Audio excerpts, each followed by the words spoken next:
Hey, welcome to this. I'm going to walk you through an AI action book. If you're not using AI in your job or in your role now, you're really missing out. So what we're going to do is we're actually going to go through some of the tools that we have in a platform that I use for training. And we're going to go and it's called an action book. So what we're going to do is we're going to take books that you and I have read, Measure What Matters, other books like that. We're going to focus on Measure What Matters today. And I'm going to walk you through how you can enhance the beauty of what you learn from books like that with AI and how can we prompt and basically work through the book. But before we get started, I'm just going to kind of give you a layout of this platform. So if you take any training with me, what you'll end up getting is, this free masterclass. Also, depending on what courses, the details of the course materials we go through. Everybody gets a full copy of all these AI action books. I'm going to go through that in a minute. And then also these action classes. And an action class are cool, like things like the lean startup. And we go through a process of learn, apply, prove, and share. And what this is it's showing the power of AI to do a personal learning plan for you. You can go through the power of habits. We have a number of things through here, but what it starts to show you is that you may not need a full training program for everything. You can use AI to kind of teach you things. So it's pretty cool. Now, if you join my AI Career Accelerator program, we go into detail on your specific role. So this is specific for a project manager. You can see that, we talk about project manager role deliverables, how to go to KPIs, a book tools library, and then also a PMBOK Academy. So we go through and what these do, it's kind of cool, is that it goes through and you may, you have these skills, but what you can do with these tools is it goes through and follows, typical kind of LACE, but framework. So what happens is that you may know all kinds of things about, creating a project closure checklist. So what it does is it just gives you a summary to how to do that, how can you apply it, and then prove that you know how to do this, that this is a proven skill that you have. So it's kind of cool. So if you're interested in these kind of things, contact me. My information will be at the end of the course or at the end of this video, and you can contact me directly and I can talk to you about pricing or discounted pricing if we bring it into the organization. So let's go to the AI action books. And the one I want to work through today is we're going to go through Measure What Matters. Okay, so I'm just going to click this open. And I'm going to do this, it's going to be a little unconventional. I'm not going to go through a series of PowerPoint slides. I'm just going to kind of give you an overview and then walk you through the prompts. And so if you watch this video, you could just take these prompts that I'm doing and use them for yourself. So in this case, I'm kind of giving you a free action book. But if you join my platform, these action books are come included. So we all know that, for Measure What Matters, it's John Doerr going through OKRs, objectives and key results. So what it does is it gives you a summary. Now you can, if you prefer to listen, you can fire this up and it'll read it to you. And so we summarize, we go through the summarization of the book. So it takes in a summary based on the type of role that you have. And it goes through and it talks about what would you do? Well, you set ambitious objectives, all right, creating OKRs. And so some of the challenges that we had before AI were, in order to do this, it was a manual brainstorming process. You get people in a room, I get a bunch of sticky notes up on the wall, and you kind of walk through that.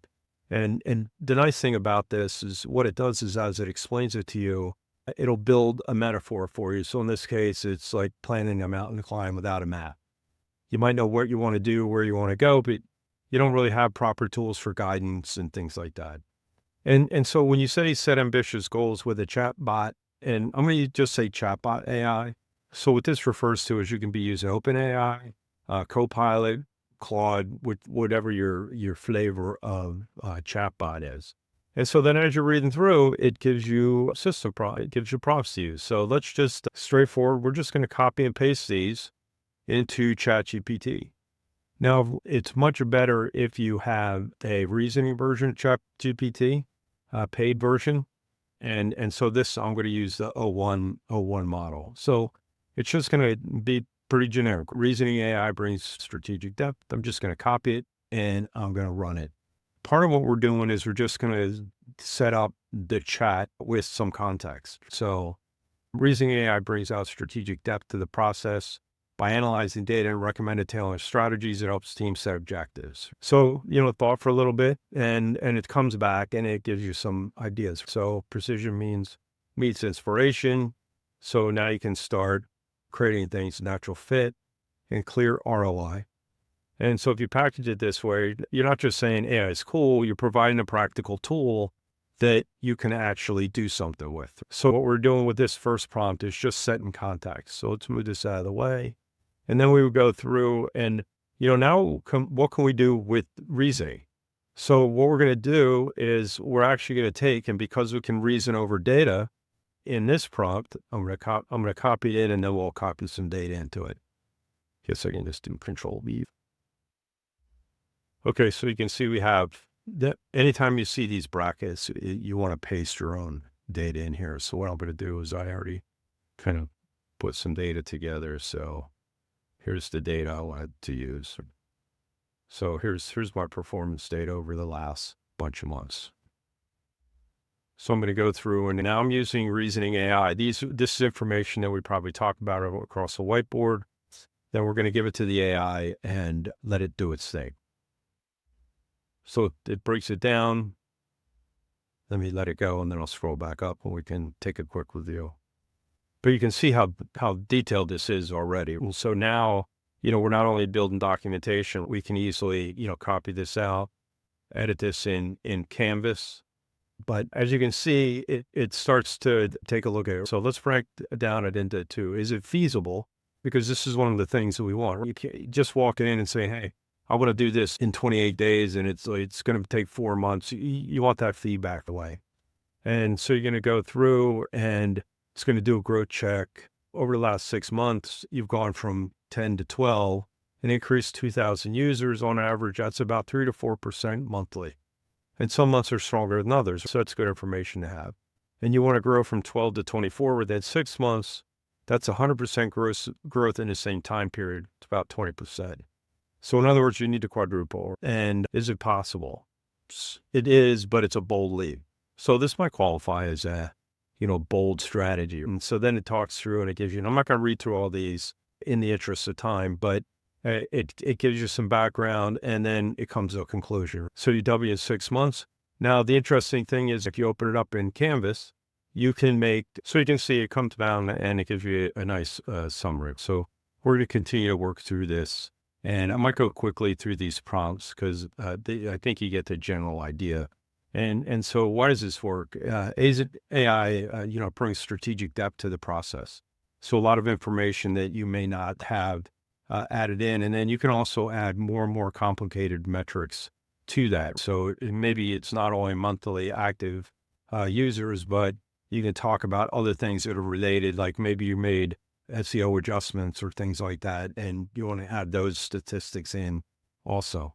And so now what you do is you come chapter 2, and what it's going to do is it's going to walk you through the book and talk about, the challenges. So what, about pre-AI is that, it's like climbing a mountain without mile markers, without clear indicators of progress.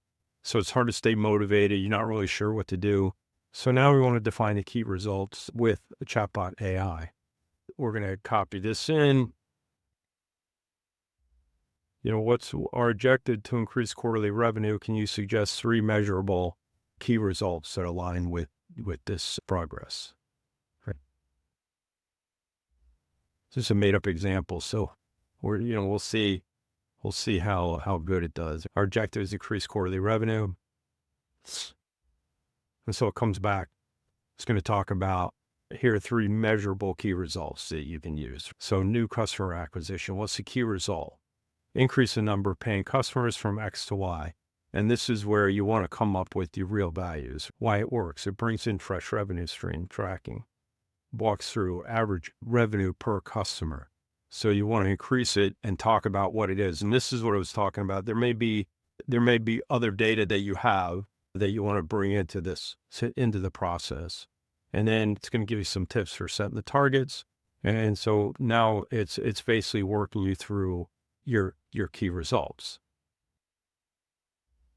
And so, in this example, in more detail, achieve 500,000 in new sales, increase average deal from 10,000 to 15,000, reduce sales cycle. And so what happens is that the AI will organize this information for you and help you in defining the key results. So now let's take a swat at doing this. So here are proposed key results for increasing quarterly revenue. Here's the past performance data. And can you analyze and recommend adjustments? So let's give this a shot. And so here you would obviously want to punch in your own data, but let's give it some stuff so you can see what it might do.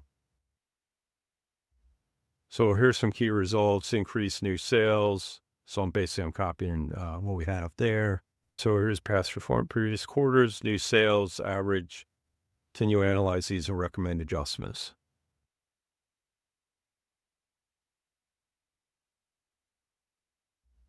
So I'll let this roll through, and then I'll scroll back up and we'll just kind of do a quick review of what's happening. So it comes through, and what you're doing is this would be no different than reading through the measure what matters and then working through it, trying to understand how to build your OKRs. The nice thing about this is that, especially if you're new to setting OKRs, you could sit down and have the team read through this. And then as you get together, you could go through and run these prompts together and work through how it's going. So increase new sales, baseline, analysis, stretch factor. If your goal is at 500K, up from 350, it's roughly 43%. It's like it said, it's definitely a stretch. And then you need to look at the size of your pipeline, see if this is realistic. So it's going to go through and it's going to do that analysis for you. And then it recommends that you adjust to a more realistic stretch goal. This would be nice to have somebody sitting in your back pocket going, dude, that seems like a lot. Maybe you want to lower it. And so maybe aiming for 12 to 13K might be a more manageable job. And then brings it together. So now what's happening is you're not just guessing and using sticky and throwing things up against the wall. You have some analysis behind it. And you could easily convert these into some summary reports and meeting notes after the fact. So it goes through and basically gives you some advice. And so by recalibrating, it's more attainable, and you might actually set OKRs that the team can get behind. So now we went through that, why it works, maximizing the results. And then now what we want to do is align the objectives across the teams. So all normal process. So challenges with aligning across teams pre-AI. So before AI, what were you doing? You were getting together countless meetings, a bunch of whiteboards, sticky boards. These prompts I've shown you in other videos with Lucid. It's very easy to have these prompts sitting next to a Lucid board and copying and pasting and using some of the AI tools inside of Lucid to lay your board out and help you organize your stickies. So that's also a possibility. And if you want to see that, I can do that in a future video. But, usually you would do this over and over. And now if you have, the chat AI with you, it can, in the orchestration analogy, chat AI acts as a librarian. So it can distribute the same score to every musician and ensuring everybody's on the same page. So think about this. So here are the objectives. Let's go ahead and do this. So let's copy this. If you're watching this video, one of the things you can do that's kind of cool with ChatGPT is if you're trying to capture the prompts and you're having a hard time, what you can do is you can screenshot it and then feed that screenshot to ChatGPT. If you have a paid version, screenshot it into ChatGPT and ask it to either run it or convert it to text. If you want to collect the prompts, and it'll convert it to text for you, it's kind of cool. So here are the numbers. So what I want to do is I want to paste in the objectives. So here are the objectives for the sales and marketing teams. So sales objective and marketing team objective generate. And so it's going to thinks pretty fast, and it comes back and it talks about the overlaps, which is good. Shared pipeline goals. Marketing needs leads, and they should ideally fuel the sales pipeline. That'd be nice. And then data sharing opportunities. Both teams can share the metrics, revenue growth focus. So potential conflicts. This is very good. How many times have we done that where we've created OKRs and what happens is that the teams have conflicting goals. So you want to understand what any kind of potential conflicts or dependencies across these. Alignment of strategies, joint KPIs and handoffs, important to know when you're creating your OKRs, and your pipeline strategy. And then, of course, we want to align incentives. So as you can see, we're collecting down and we're moving and we're kind of working through the process and working towards some pretty good OKRs. And so now we want to align these objectives across the teams. So it's not going to just point it out to us and say, hey, you need to fix this. So now what can we do to align it? So here we're going to say, here are the objectives.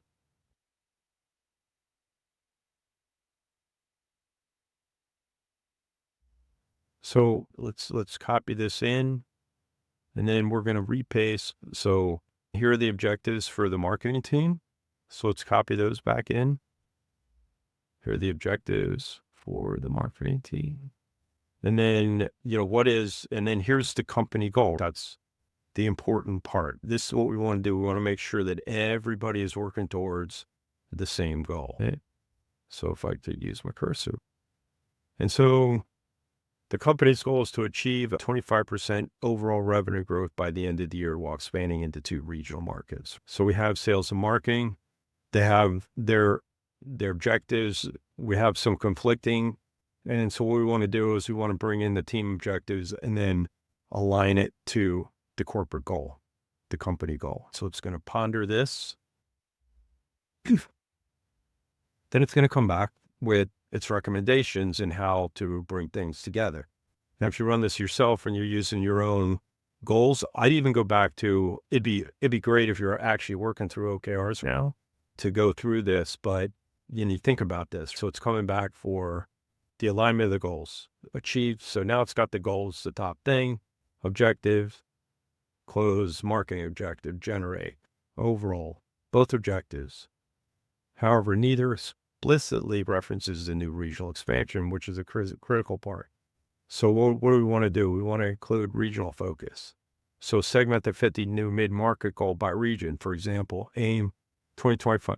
And so this is where AI may not be perfect, but what it's done is it's now defined, hey, we never really talked about segments. Which segment, and are these numbers for each segment? Should we change that segmentation number? If it's 50, maybe we know in one market, we could probably nail 30 in no time. So we want that one to be 30 and another to be smaller. And so it's going to emphasize the fit and go through and talk about additional collaboration and then come to a conclusion. And what we're doing is we have everything in context in this chat and we're iterating down just like we would do in an OKR design session. So now we get through this prompt and we go through, so why does it work? We're using the AI to align us and understand that there's a strategic depth to the alignment and then try to find a way to maximize the results. And so now what we want to do, we want to make sure that we have transparency in our OKRs. So before AI, we were sharing them publicly. It was time intensive. So with AI, what does it do? It makes it easy to document. As you see, we've been collecting the documentation as we go. So now what we can do is we can come in here and say, here are the team OKRs. Let's actually run this prompt, see what it does for us. Control V. Here are the team OKRs for the quarter. So let's grab an OKR. So launch, develop 1 prototype a month, secure 3 pilots, achieve 50%. Doesn't completely aligned, but it'll do for this.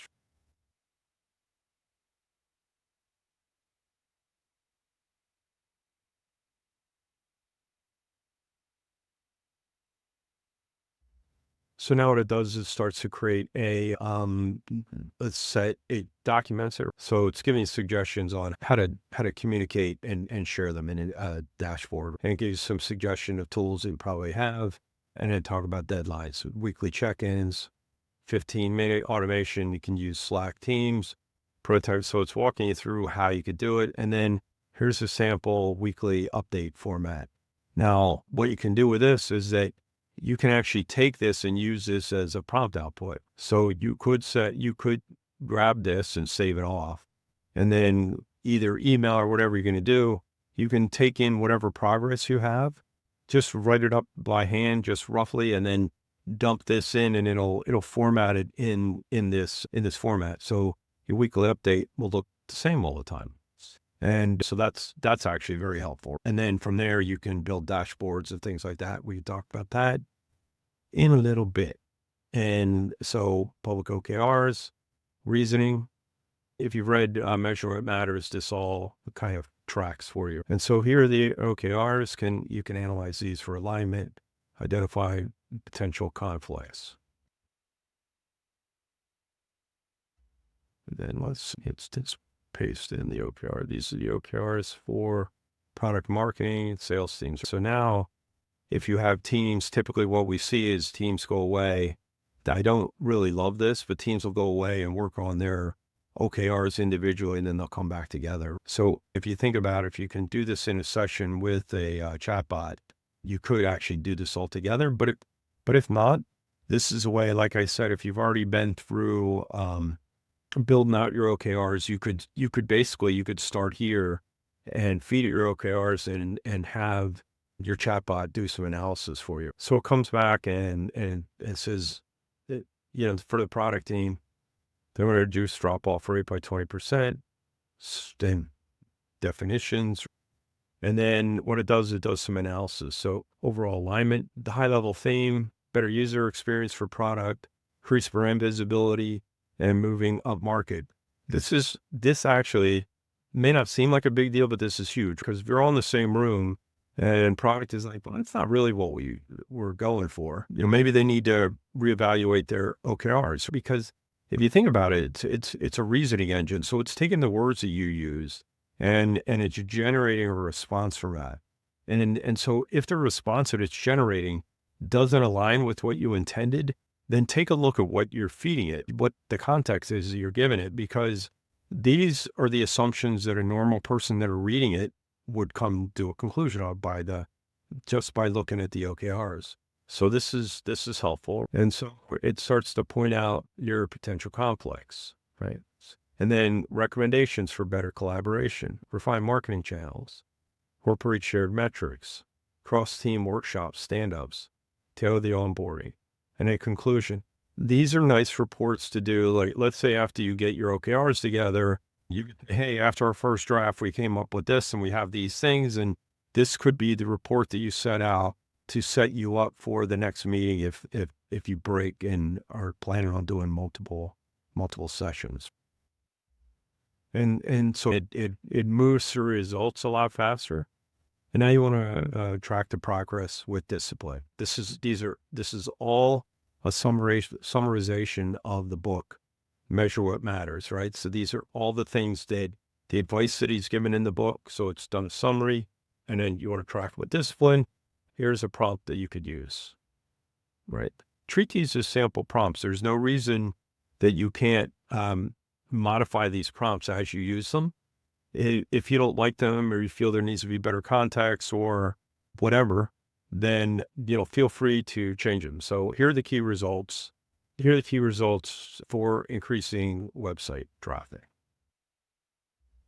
So we feed that in, increase average session duration, 2 to 3 minutes, decrease bounce rate. Can you track progress based on this data? And so let's copy some performance data. This performance data could be in a separate file.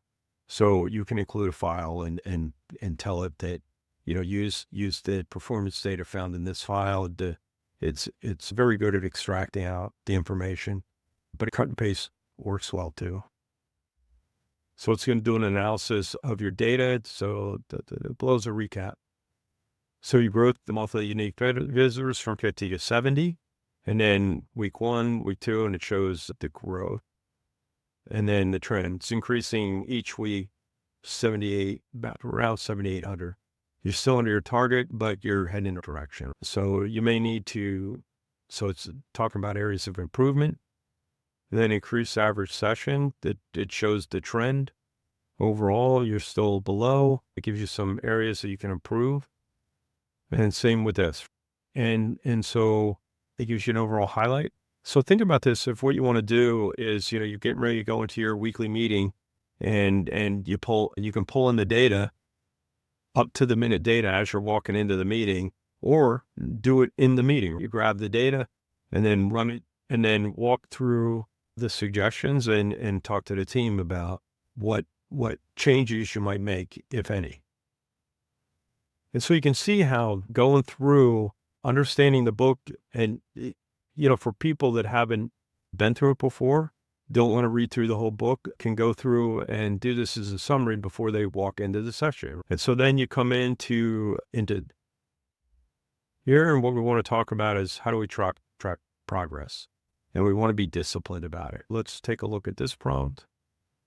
I don't go through these quickly, but if you go back through the video, you can go through a little bit slower and it'll align. So here are the key results for increasing website traffic. So we want to paste the key results and then we want to paste the data. And you can, if you take one of my courses, I can teach you how to turn this into an automation and how you can include your files. So you can include all the files and then have the automation automatically walk you through these prompts at this stage that the team's ready to get to them. It'll stop and ask you and let you know. But I teach that kind of stuff in the course. Like how to take these and obviously how to customize them, but then how to then turn them into an automation, a GPT or something that you can run where you can put multiple prompts together and it'll walk through and wait for you to come in. So it comes back through and it's doing the analysis and hits on page, optimize, conduct the technical audit, decrease bounce rate. Bounce rate is steadily declining, which is good progress. Down 5% 4 weeks. Still have a 10% gap to reach. If you like just reading this, you know that this is a great thing you could take this as is and drop it into an email or a Word document or, put it out on the SharePoint site for the weekly update and summary. And you can see how fast that is. It's very quick.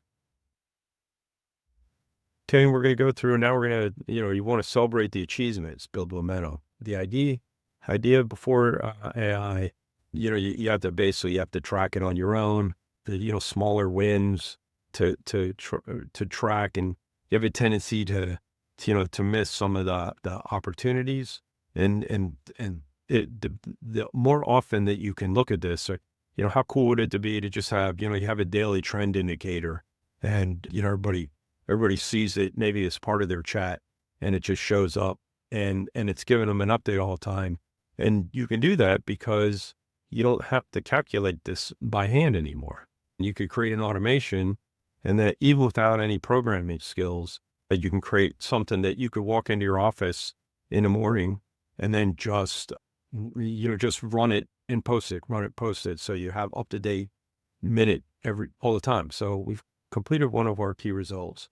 Launching a new feature. Can you create a summary of this achievement and tell me how I can celebrate with the team? So this is just kind of to give you some ideas. So shout outs and thank yous, dedicated, post team-wide Slack, just some ideas. And then you would take the specific information that you've gathered and drop it in maybe. So here's an example. Team successfully launched a new feature, achieving 95% satisfaction rate. And you want to make sure you do this. I think we're all working hard and trying to get things done. And I think sometimes we focus too much on all the work that we have to do next. And we forget to celebrate the wins, but the incremental wins are important. It's basically the philosophy of Agile. And you want to make sure that we're celebrating those things. So we just completed a key result. And so here's a specific prompt that you can run. So here's the key result. So this looks pretty good. And so it's going to highlight it. Long-term benefits, recommendations, build success. What I would probably do is I would pick a couple of these. So successful outcomes. And you could write something specific about this. Actually, you have a week's worth of snippets, almost like writing a LinkedIn post. You feed this in and create some small posts that you can send out to the team every day and keep them motivated. The reason this is with happening, a reasoning AI behind you is that you can just feed it the data. There's not a lot of thinking you have to do. You just dump it in. The thought is going into the prompt to make sure that you're getting the things out of it that you want. And then it goes through and you analyze the impact, customize AI for reasoning, and move. You want to learn and move on. So learning from your setbacks, challenges, analyzing setbacks required a lot of effort. You had to go through, you had to gather the data, review the data, conduct postmortems, retrospectives, things like that. And, you didn't, people don't always bring in all of the data. And so you end up missing some information that would be good. Right. And so with AI, what can you do? So now we can start it off with our team failed to meet this key result. Let's run it. I'll read it from there. And let's state of the key result. State the key result. I'll state of. So our team failed to meet this key result. So now you're talking about something very specific. Increase net promoter score from 30 to 40. And then what was the actual data? Here, the performance data. So your NPS is 32. And so due to some primary complaints. Biggest source of dissatisfaction is long wait times or delayed responses from support. Not only does it do the analysis, but that's a nice report out to your stakeholders. And learn from the setbacks. So reasoning AI enhances learning from setbacks because it gives you a lot more understanding. So, do a root cause. And so here's your key result. So it can analyze some root causes. I'd argue that this is a good prompt, but let's say the key result is reduce this and then the data.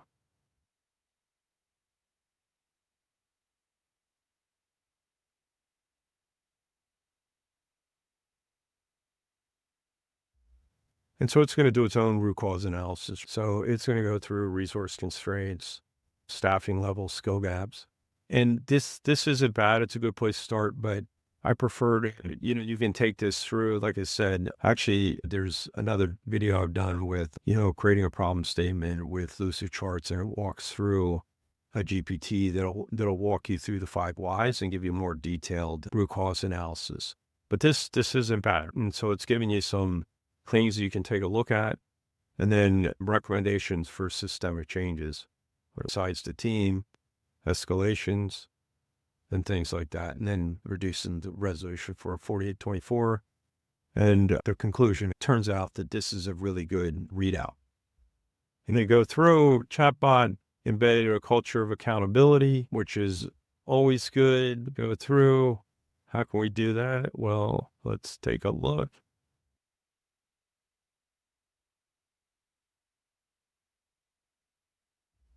So let's go through the key results. So let's go after the sales guys. So our team is working on key result, generate her.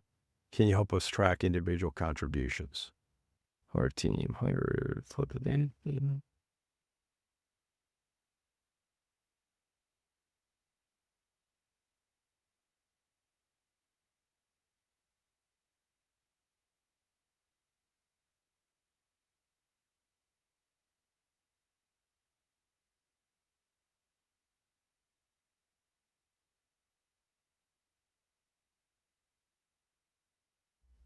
So it's, in this case, it confuses the context, but what happened is that it generated some data to show you what it might look like. So when you do something like this, it's better to, feed it with data that, from your sales team, so that when this comes out, you would want this to be your actual salespeople. And then these should be the actual data.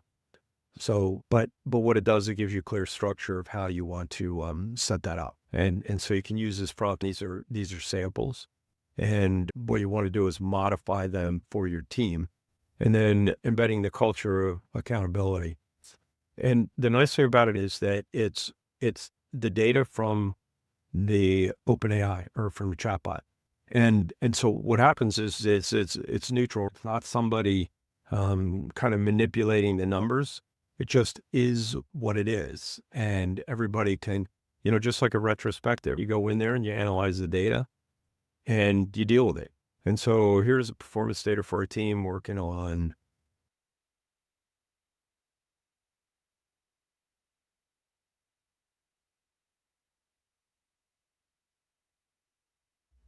So it already has the team individual contributions up here, and then it's going to work through the team contributions. So 85% of leads did not meet the qualification criteria.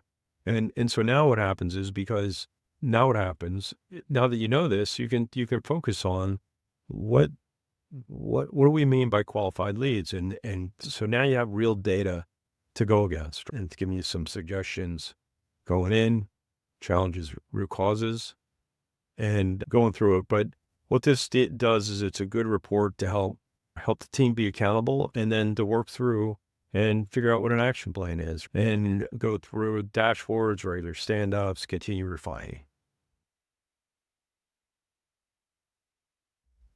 And so it evaluates the data. So what you're doing is that you're going through and you're doing a lot of strategic analysis in a very short period of time. If I wasn't talking through this and even with this, you're talking 20, 28 to 30 minutes. And you're using the AI to walk you through. And so this OKR journey, even if you haven't done OKRs before, you can come through and lead the team and get through a pretty good set of OKRs with the documentation and the justification of what you were doing. So I know this is a quick run through, but I hope what I really wanted to show you was, with books and a summarization, you can then take them and go through, and in our case, we went through the book Measure What Matters, and you can have prompts that focus on the key topic in the chapter and help you work through a book like Measure What Matters. It's walking you through a process of creating OKRs and how you implement them. You need to not only create them, you need to work them across the organization. You want to make sure that everybody's aligned to the same goal. And then what you want to do is make sure that through that alignment of the goal, that whatever conflicts, everybody understands them, and then you can modify your OKRs down through the teams to make sure that you're all running in the same direction. So we just walked through Measure What Matters. We learned as we went, and we used AI prompts to get us through. So you can use those prompts.